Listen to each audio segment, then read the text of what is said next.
अस्सलाम वालेकुम। Recipe bye कोमल में आप सबको खुश आमदीद। आज मैं आपके साथ शेयर कर रही हूँ ऐसा बीफ पुलाव जिसका हर दाना खुशबूदार, अलग अलग और गोश्त इतना नरम होगा कि मुंह में जाते ही भूल जाएगा। आखिर तक वीडियो जरूर देखिए क्योंकि आखिर में कुछ ऐसे टिप्स बताऊंगी कि जिनसे आपका पुलाव कभी भी खराब नहीं होगा। चलें शुरू करते हैं।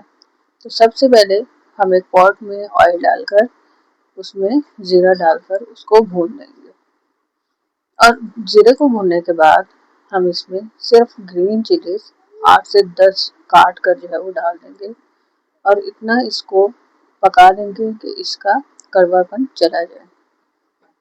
और फिर यहाँ पर दूसरी तरफ मैंने गोश्त को बॉईल करके रख लिया था। अब गोश्त डालने के बाद हम इसको अच्छी तरह से भूनते जाएंगे और इसमें 2 से 3 चम्मच सिर्फ बिरयानी मसाला और नमक को ऐड कर देंगे और इसको अच्छी तरह से हम भूनते जाएंगे 10 से 15 मिनट। जब हम इसको 10 से 15 मिनट तक अच्छी तरह से भून लेंगे तो फिर हम इसमें 1 kg हमारे चावल हैं तो 2 kg हम इसमें पानी को ऐड कर देंगे। पानी को ऐड करने के बाद हमने पानी को बॉईल किए बगैर ही उसमें चावल जो है वो डालना शुरू कर देना, क्योंकि इसमें थोड़ा सा चावलों से कम पानी डालती हूँ मैं। मेरे बनाने का तरीका ये है। और जब इसमें चावल डाल देती हूँ तो इसको हल्की आंच पर ढक्कन देकर पका लेती हूँ। बहुत से लोग ये समझते हैं कि ज़्यादा मसाला डालने से पुलाव मज़ेदार बनता है, लेकिन असल जायका खुशबूदार यखनी में ही होता है। अगर आपका पुलाव अक्सर चिपक जाता है तो आज ये ट्रिक ये ज़रूर याद रखें। ये गोश्त को आपने जल्दी जल्दी ना पकाएं, जितना अच्छा गोश्त गलेगा उतना ही मज़ेदार पुलाव आपका बनेगा। चावल डालने से पहले आपने यखनी का जायका ज़रूर चख लेना है, क्योंकि बाद में नमक को ठीक करना मुश्किल हो जाता है।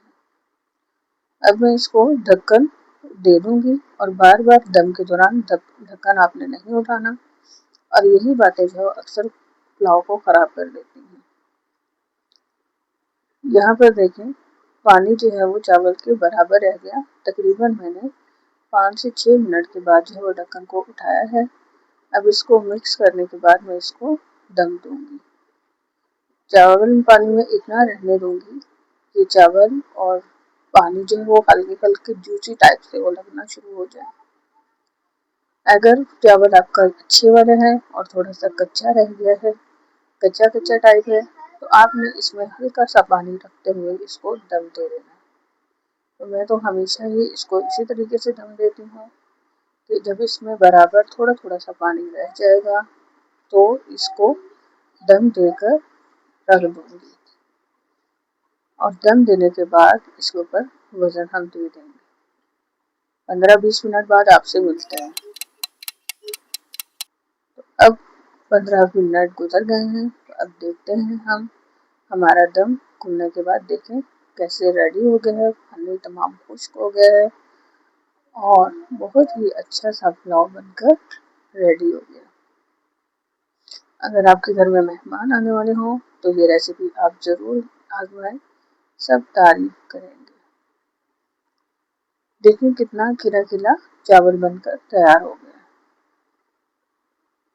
अब इसको प्लेट में सर्व करते हैं और इस पुलाव के साथ आप ठंडा रायता बनाकर और सलाद बनाएं तो जायका जो है वो चावलों का दुगना हो जाता है।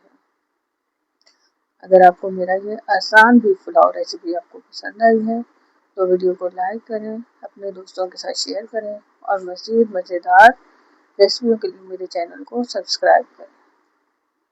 अगर आपके घर में पुलाव ज़्यादा पसंद किया जाता है या बिरयानी, कमेंट में ज़रूर बताएं। अल्लाह हाफिज़।